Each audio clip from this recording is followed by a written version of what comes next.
You long hair and lanky fellow.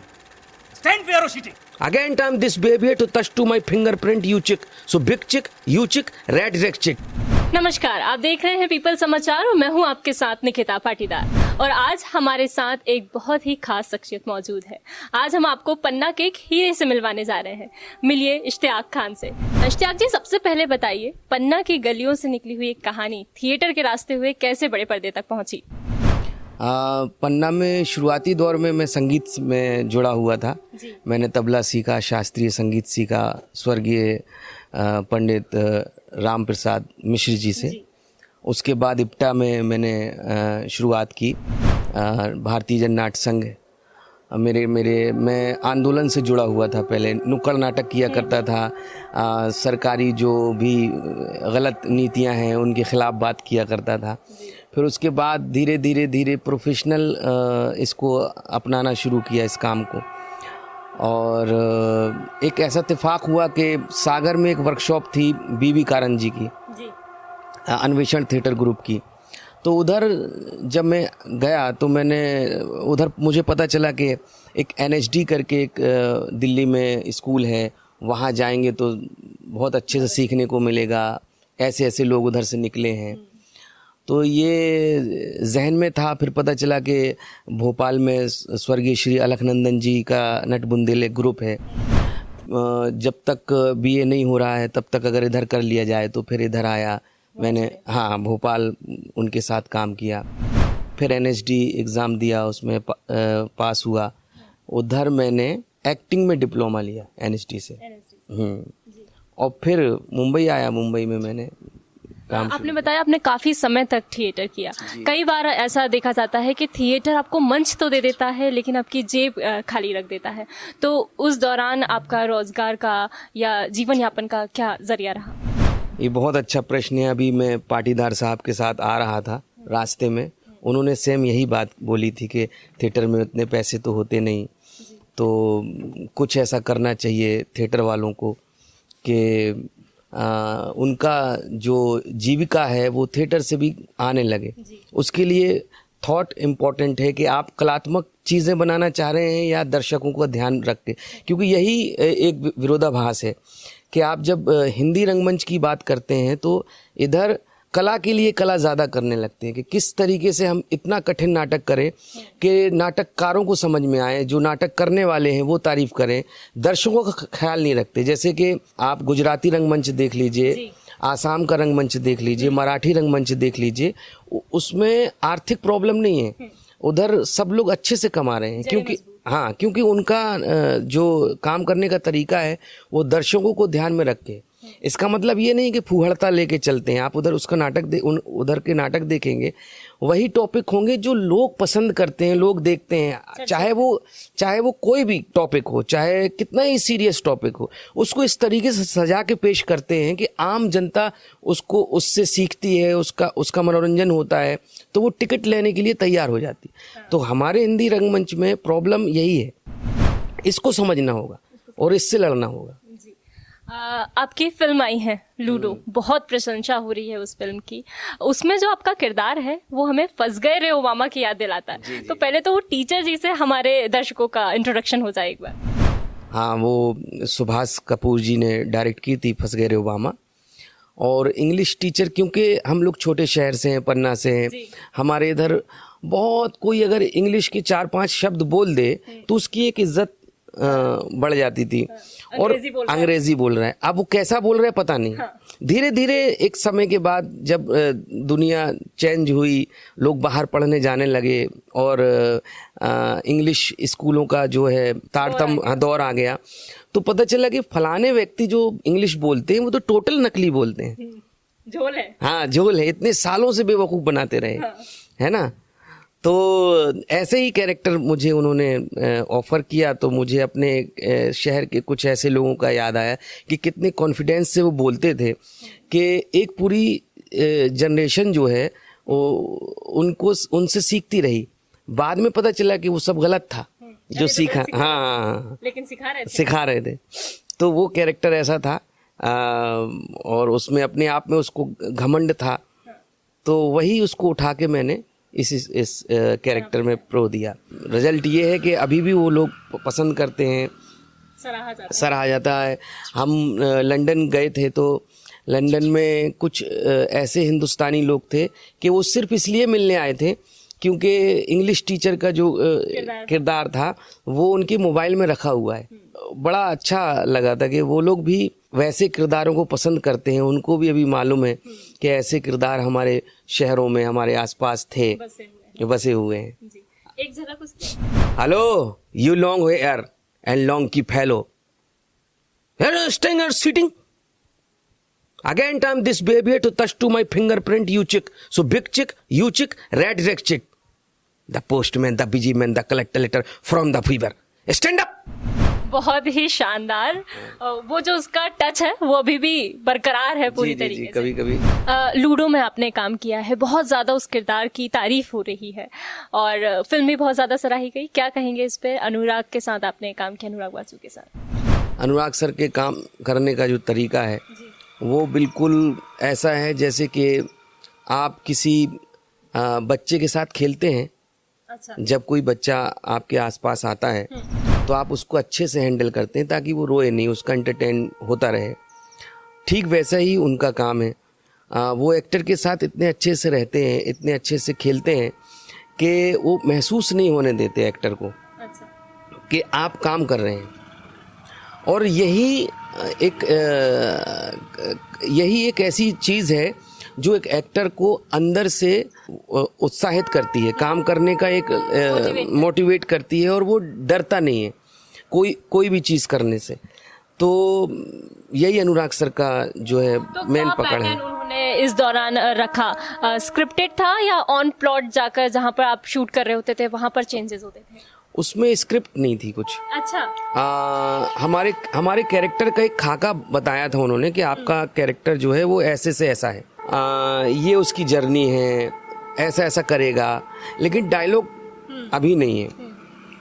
तो मैंने सोचा कि चलो अब सर हैं तो बहुत अच्छे, और उन्होंने ये भी बोला था कि आप इम्प्रोवाइज कर सकते हैं। तो मेरे लिए सबसे अच्छी बात ये होती है क्योंकि मैं इम्प्रोवाइज बहुत ज़्यादा करता हूँ। अच्छा। तो अगर कोई मुझे ये बोल दे तो मुझे लगता है कि मुझे एक छूट मिल गई, वो अपना एरिया मिलता है ना कि आप जब जैसे अभी मध्य प्रदेश में जैसे ही घुसते हैं आप, तो क्योंकि आप वैसे नहीं हैं लेकिन आपको लगता है कि आपके इर्द गिर्द एक अलग सी उत्साह जुड़ जाता है, एक ताकत जुड़ जाती है।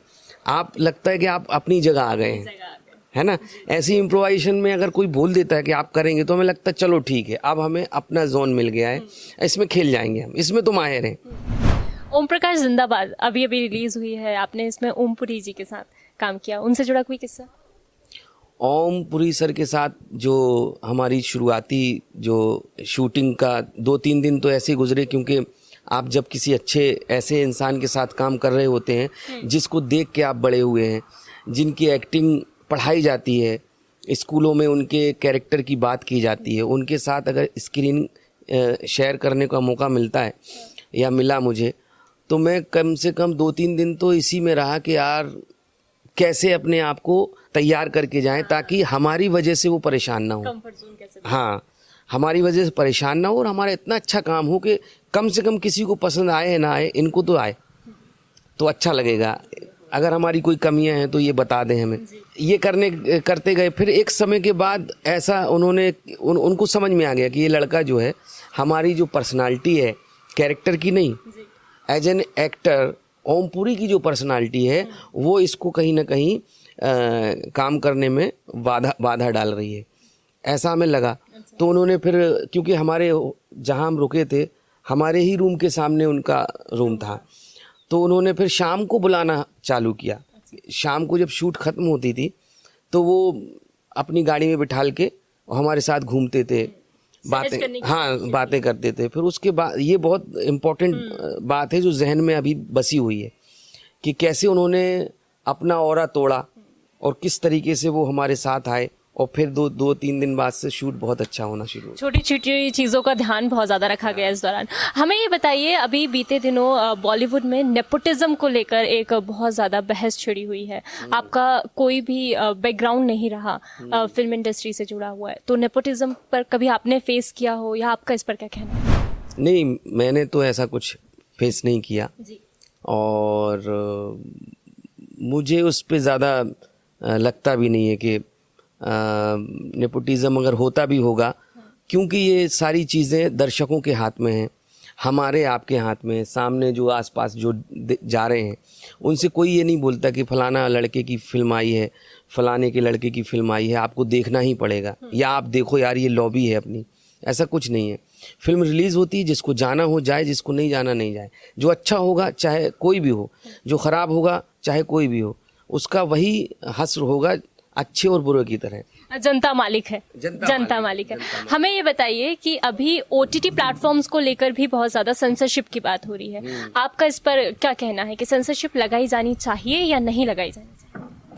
देखिए, सेंसरशिप का जो काम है वो कभी, जब आप कुछ किसी बंधन में कई चीज़ों को बांधते हैं तो एक बारीक लकीर होती है, वो इम्पोर्टेंट है। अगर आप उसको सही तरीके से, आपका उद्देश्य सही है सेंसरशिप के लिए तो ठीक है। अगर आपका उद्देश्य राजनीतिक है या कुछ ऐसा एजेंडे के तहत है तो फिर वो गलत हो जाता है। तो उसमें कहना कि सेंसरशिप सही है या गलत, वो तभी सही होगा जब आप या सही तरीके से उसके मापदंड को लेके चलेंगे। आपका उद्देश्य जो है वो सेंसरशिप का इसलिए है क्योंकि समाज में कुछ ऐसी चीज़ें हैं जो नहीं होनी चाहिए, जो लोगों तक नहीं पहुंचनी चाहिए, उस पे अंकुश लगाने का है। या फिर ये है कि हम सेंसरशिप का तरीका, सेंसरशिप का ओटीटी में मापदंड कर देंगे तो हम राजनीतिक एजेंडा चला लेंगे, तो ये गलत है। ये चीज़ गलत हो जाएगी। हमने आपको ज़्यादातर कॉमेडी बोल लीजिए या लाइट मोड कैरेक्टर्स में ज़्यादा देखा है। इससे हटकर किसी कैरेक्टर को करना चाहेंगे, कोई ऐसा रोल जो आपके जहन में हो कि अब नेक्स्ट ऐसा काम मिल जाए, ऐसा कुछ करने का? मैंने किया तो है, जैसे तमाशा में मैंने कॉमेडी नहीं की जी। अनारकली और फारा में मेरी कॉमेडी नहीं है। हाँ, लेकिन अधिकतर मेरे कॉमेडी के कैरेक्टर हैं जो मैंने किए हैं, और मेरी कोशिश है कि मैं एज एन एक्टर इस्टेब्लिश हूँ, ना कि कॉमेडियन।